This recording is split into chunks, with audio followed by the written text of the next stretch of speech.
지난 2019년 11월 14일 스페인의 럭셔리 브랜드 로에베가 새롭게 출시한 신제품이 2차 세계대전 당시 나치 수용소에서 유대인들이 입었던 옷을 연상시킨다는 논란에 휩싸였습니다.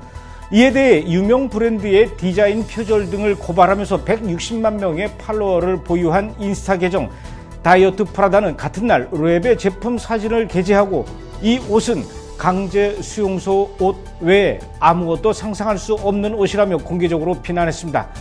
그러자 로에베는 신제품인 줄무늬 상의와 바지는 19세기 영국의 디자이너이자 타일 작가인 윌리엄 드 모건의 패턴에서 영감을 받아 만든 옷이라고 해명을 하면서 유대인들을 절대로 모욕할 의도는 없었다.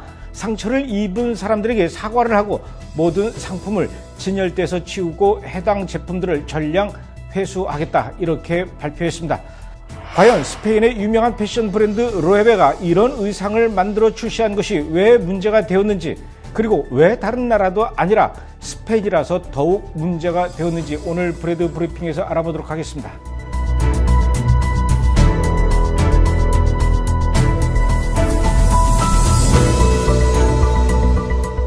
스페인의 유명한 패션 브랜드가 유대인 학살 역사에 무지하다는 비판은 이번이 처음이 아니었습니다. 스페인의 또 다른 브랜드 자라는 지난 2014년 줄무늬에 다윗의 별이 들어간 티셔츠를 내놓았다가 비난을 받은 적이 있었죠. 물론 이런 논란이 일어나자 자라 측은 미국 서부 영화에서 등장하는 보안관의 별에서 착안한 디자인이라 이렇게 밝히긴 했지만 이혼 역시 모두 매장에서 수거하게 되었습니다. 그러니까 스페인은 이번에 로에베라는 의류회사 이전에도 자라라는 의류회사에서도 똑같이 유대인의 아픈 기억들을 단지 돈을 벌기 위한 방법으로 사용한 전력이 있는 나라라는 얘기입니다. 이번에 논란이 된 로에베의 신제품 디자인은 단지 패션을 위한 디자인이라고 말할 수도 있겠죠. 위아래로 길게 내려간 스트라이프 의상은 이전에도 그리고 지금도 몇몇 패셔니스트한테는 아주 인기 있는 디자인이기 때문입니다. 하지만 이번에 스페인의 의류회사 로에베가 출시한 새로운 의상은 누가 보기에도 한눈에 홀로코스트 당시 유대인들이 포로 수용소에서 입어야만 했던 옷과도 너무나 똑같다는 것을 누구도 부인할 수 없을 것입니다. 아시다시피 독일의 히틀러는 1933년 독일의 나치당 총통으로 세워진 이후에 1938년부터 독일과 오스트리아는 물론 폴란드에 살고 있던 유대인들의 재산을 몰수하고 게토를 만들어서 그 안에서만 생활하게 한 다음 본격적으로 폴란드의 아우슈비츠를 비롯한 유럽 여러 곳에 포로 수용소를 만들어서 강제 수용을 하게 되죠. 이때 그 포로 수용소에 갇혔던 유대인들에게 모두 죄수복을 입혔는데 바로 이 스트라이프 디자인의 옷을 입혔던 것입니다. 그러니까 홀로코스트라는 아픈 역사를 경험해야 했던 유대인들에게는 이 죄수복이야말로 절망과 분노, 더 나아가서 대학살이라는 단어가 떠올리게 하는 아주 끔찍한 것들이었습니다. 오죽하면 2008년 마크 허먼 감독은 줄무늬 파자마를 입은 소년이라는 영화까지 만들었을까요? 지금도 예루살렘에 있는 야드바셈 홀로코스트 기념관에 가면 이 줄무늬 제수복을 나치 전범들이 저지른 끔찍한 일들 중에 하나로 기억하기 위해 전시하고 있는 것을 쉽게 목격할 수가 있습니다. 그렇다면 왜 독일 나치는 포로 수용소의 유대인들에게 이 줄무늬 죄수복을 입힌 것이었을까요? 우선 유대인들에게 줄무늬 옷을 입힌 이유는 이 무늬가 자연 환경에서 눈에 잘 띄어 유대인들이 포로 수용소에서 탈옥하는 것을 어렵게 만들기 때문이라는 것이 전반적인 의견입니다. 그리고 또 한 가지 이유는 이 줄무늬에 대한 혐오감이 있었기 때문이죠. 레위기 19장 19절에 보면 너희는 내 규례를 지킬지어다. 네 육축을 다른 종류와 교합시키지 말며 네 밭에 두 종자를 섞어 뿌리지 말며 두 재료로 직조한 옷을 입지 말지며. 이 성경 구절은 두 종류를 하나로 혼합시키지 말라는 이야기인데요. 이 구절을 헬라어에서 라틴어로 번역할 때 듀오버스 컬러리버스라고 번역하면서 교회는 이것을 두 종류가 아닌 두 가지의 색상을 의미하는 것으로 해석했다고 합니다. 그래서 사람들이 되도록이면 줄무늬 의상을 피했었죠. 따라서 중세 유럽에선 줄무늬 원단을 아주 낮은 지위의 사람들만 입는 옷으로 여겨졌다는 이야기도 있습니다. 그래서 그랬을까요? 13세기 당시 교황 보니파스 8세는 성직자들이 줄무늬 의상을 입는 것에 대한 금지령을 제정하기도 했었습니다. 심지어는 잘 모르고 줄무늬 옷을 입은 성직자는 사형을 시킨 적도 있었다고 하니까요. 그리고 거의 비슷한 시기에 오늘날의 독일인 작세는 법적으로 매춘부나 농노, 망나니 그리고 범죄자라고 선고받은 사람들에게 이 줄무늬 의상의 착용을 강요했다고 합니다. 1310년 프랑스 북부에서는 줄무늬 옷은 악마의 옷으로 여겨졌으며 1900년대 초반까지 일반인의 옷에는 사용하지 않고 주로 죄수들이 입는 옷으로만 사용되었다고 합니다. 1973년 미국에서 개봉된 영화 빠삐용에 보면 스티브 맥퀸과 더스틴 호프만이 죄수로 나오는데 이들도 역시 줄무늬 옷을 입고 있습니다. 이번에는 스페인의 의류회사 자라에서 그들의 제품에 디자인했다가 논란이 된 다윗의 별 이야기를 좀 해볼까요? 다윗의 별은 이스라엘을 상징하는 아주 대표적인 문양이죠. 정삼각형 두 개가 위아래로 엇갈려 겹쳐진 모양의 다윗의 별은 현재도 이스라엘 국기 정가운데에 그려져 있지만 사실은 수천 년의 역사를 갖고 있습니다. 탈무드에 따르면 다윗의 별의 기원은 BC 930년에 처음으로 만들어진 것으로 알려져 있습니다. 다윗의 방패에 처음 그려졌다고 해서 다윗의 별이라고 이름이 붙여졌다고 하는데요. 다윗의 아들 솔로몬이 이 다윗의 별을 이용해서 귀신을 쫓아냈다는 이야기도 있고요. 또 솔로몬 왕은 이스라엘과 유다를 통합한 이후 다윗의 별을 유대 왕의 문장으로 삼았다고 합니다. 그러니까 다윗의 별은 일종의 유대인을 상징하는 표식처럼 여겨져 온 것이죠. 그래서 반유대주의가 극심했던 13세기 중세 유럽에선 유대인들의 가슴에 의무적으로 이 다윗의 별을 달게 했었습니다. 물론 이런 의무사항은 17세기와 18세기에 이르러 단계적으로 폐지되기는 했지만요. 그러다가 1933년 히틀러가 권력을 손에 쥔 후 같은 해 4월 1일부터 유대인이 소유한 상점에 대해 보이콧을 시작한다고 발표한 후 그 상점의 창문에 다윗의 별이 그려지기 시작했습니다. 다만 이때까지만 해도 이런 표식을 사용하는 것이 공식적인 정책은 아니었었죠. 하지만 1941년 나치 독일은 독일과 폴란드에 거주하는 모든 유대인들에게 노란색 다윗의 별을 가슴에 달고 다니도록 하는 정책을 공식적으로 시행하게 됩니다. 유대인을 따로 골라내어 관리하겠다는 것이죠. 만약에 유대인이면서도 다윗의 별을 가슴에 달지 않으면 그 즉시 총살형에 처해졌고 다윗의 별을 달고 있던 유대인들은 개토로 격리되어서 질병과 굶주림 속에서 극심한 탄압을 받아야 했었습니다. 그때 당시 발행되었던 나치의 전단지에 보면 이런 표식을 단 사람은 누구나 우리 국민의 적이다 이렇게 적혀 있기도 하죠. 홀로코스트와 같은 학살이 대대적으로 일어나는 가운데 유대인들의 가슴에 달렸던 다윗의 별은 핍박과 고통을 불러오는 일종의 낙인과도 같은 것이었습니다. 하지만 유대인들은 이 다윗의 별을 수치가 아닌 유대인으로서의 자부심을 상징하는 문양으로 여기며 고통과 죽음의 날 시간 속에서도 언젠가 맞이하게 될 희망의 그 날들을 기다려왔던 것입니다.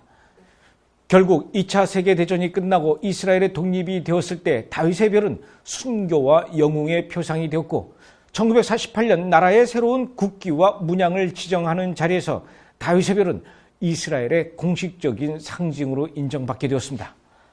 이렇듯 줄무늬 제수복과 노란색의 다윗의 별은 유대인들에게 절대로 지울 수 없는 과거의 아픈 역사의 상징이며 떠올리기조차 고통스러운 것들이었습니다. 그런데 스페인의 의류회사가 이렇게 유대인들의 아픔을 달래고 위로해 주기보다는 오히려 자신들의 제품을 판매하기 위한 디자인으로 삼았다는 것을 유대인뿐만 아니라 전 세계 사람들은 도저히 용납할 수가 없었던 것입니다. 더군다나 다른 나라도 아닌 스페인에서 말입니다. 왜냐하면 스페인 역시 유대인들에 대한 대학살에 대해서 우리는 그런 일과는 아무런 관련이 없어 이렇게 말할 수 없으며 절대로 자유로울 수가 없기 때문이죠. 1215년 가톨릭의 교황 이노첸티우스 3세는 로마의 라테라노 대성당에서 제4차 라테란 공의회라는 가톨릭 세계 선교회의를 소집하는데 그 회의에서 유대인은 국왕이나 영주에게 예속되어 반노예 상태로 존속되어야 하며 기독교인을 지배할 수도 있는 공직에는 절대로 취업할 수 없도록 가톨릭 법령으로 정하게 됩니다.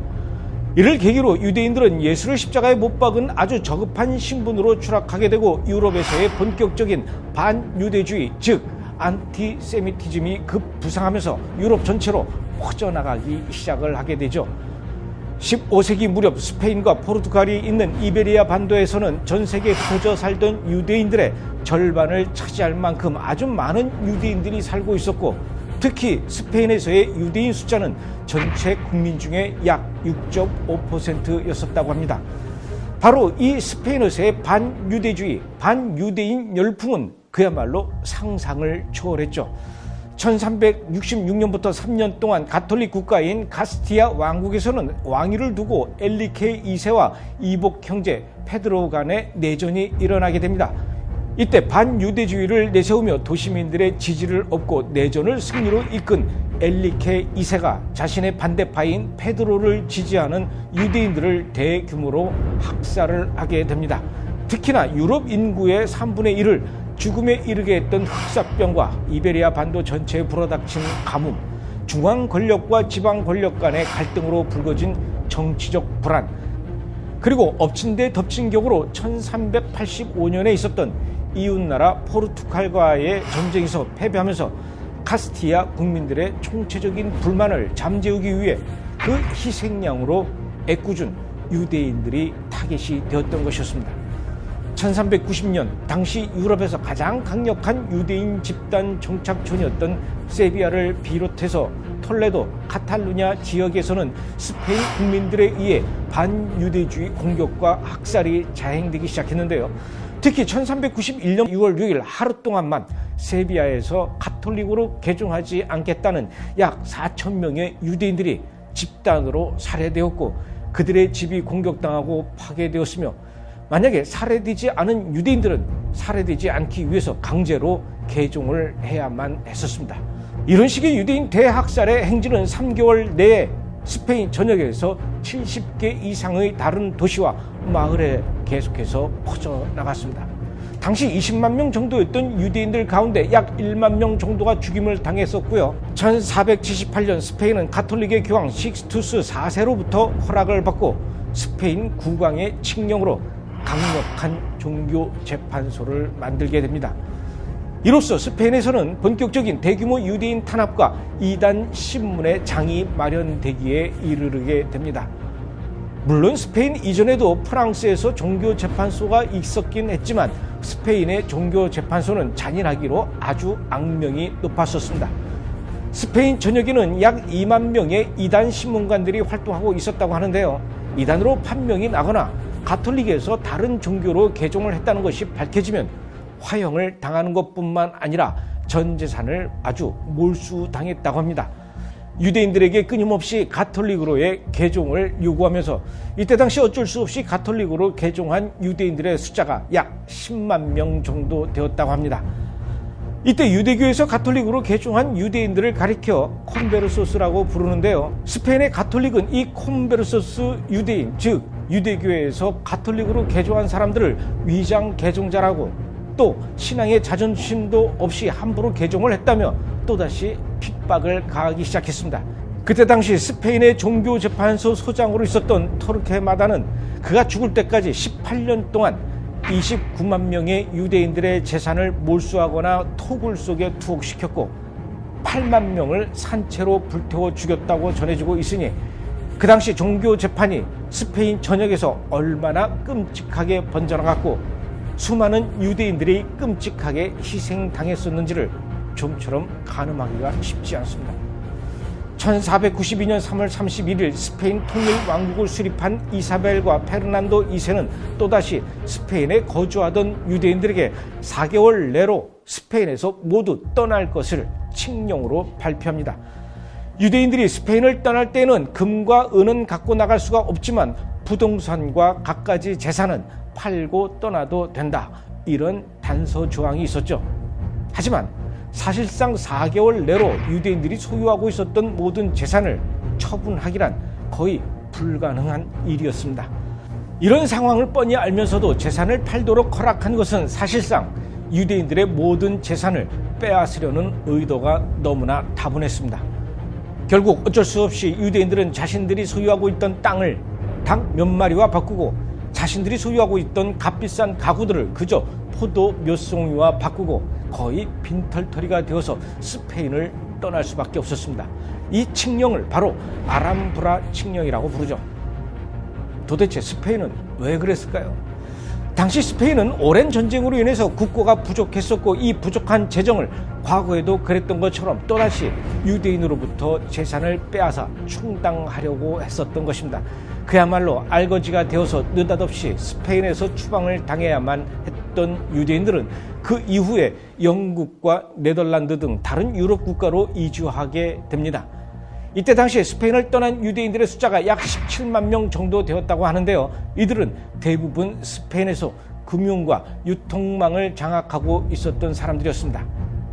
이들이 떠난 이후 스페인은 어떻게 되었을까요? 결국 60년 만에 스페인의 경제는 무너지고 스페인 왕국은 파산하기에 이르게 됩니다. 왜냐하면 상인이나 금융업에서 세금을 많이 내는 사람도 유대인이었고 세금을 징수하는 사람도 유대인이었으니 그럴 수밖에 없었습니다. 더군다나 유대인들은 상업과 의학에 특별한 재능을 갖고 있어서 스페인 사회의 거의 모든 부분을 지탱하고 있었거든요. 뿐만 아니라 왕과 귀족들의 재정 관리도 모두 유대인들이 도맡아 했었습니다. 그런데 이들이 모두 쫓겨났으니 스페인의 경제가 도탄에 빠지게 되지 않을 수 없었던 것입니다. 그 대신 유대인들이 네덜란드에 정착한 이후 16세기부터 17세기까지 네덜란드의 경제는 오히려 아주 큰 호황기를 맞이하게 됩니다. 스페인의 종교재판은 그 후에도 오랫동안 지속되다가 나폴레옹이 지배하면서 비로소 중단되고 공식적으로 폐기된 것은 1834년이었다고 하니까 스페인에서는 자그마치 약 500년 동안이나 유대인들에 대한 대학살이 계속해서 진행되어 왔던 것입니다. 독일 나치가 1938년 11월 9일 수정의 밤에서부터 시작한 유대인 대학살은 1945년 2차 세계대전이 연합군의 승리로 끝나면서 막을 내리게 되었죠. 홀로코스트는 약 7년간 진행되었지만 스페인은 자그마치 500년 동안이나 유대인들을 끊임없이 불에 태우고 단두대에서 목을 자르고 그들의 재산을 빼앗았으며 고통을 주었던 나라이고 민족입니다.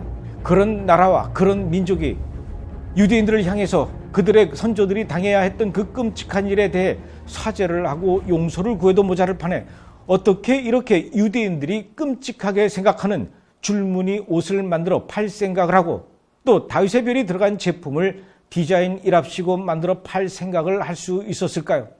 독일은 과거 나치가 사용했던 나치당의 단기 하켄크로이츠 일명 갈고리 십자가를 법률로 사용하는 것을 금지시키고 있습니다.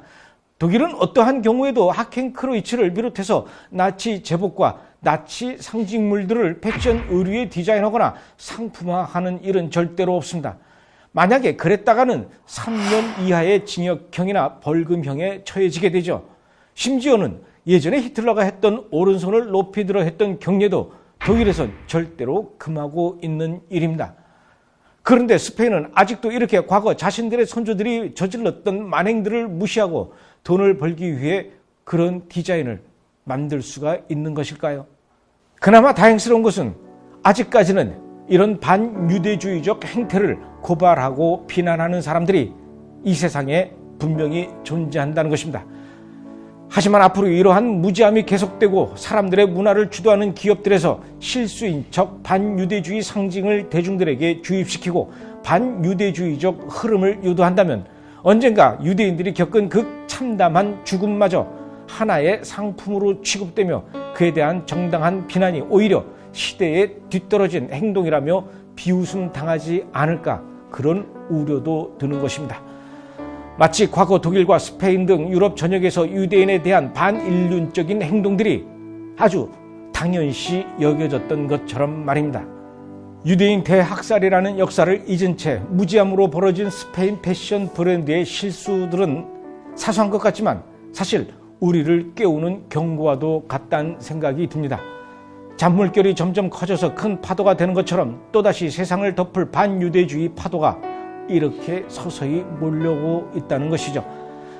그렇게 우리는 이 거센 물결을 거슬러 반유대주의 참상을 기억하고 알아야 하며 또 알려야 합니다. 그렇게 지금은 내 백성을 위로하라는 하나님의 말씀을 잊지 않고 이스라엘에 대한 성경적 사랑과 지지가 휩쓸리지 않도록 공고히 해야 할 때인 것은 분명히 맞는 것 같습니다.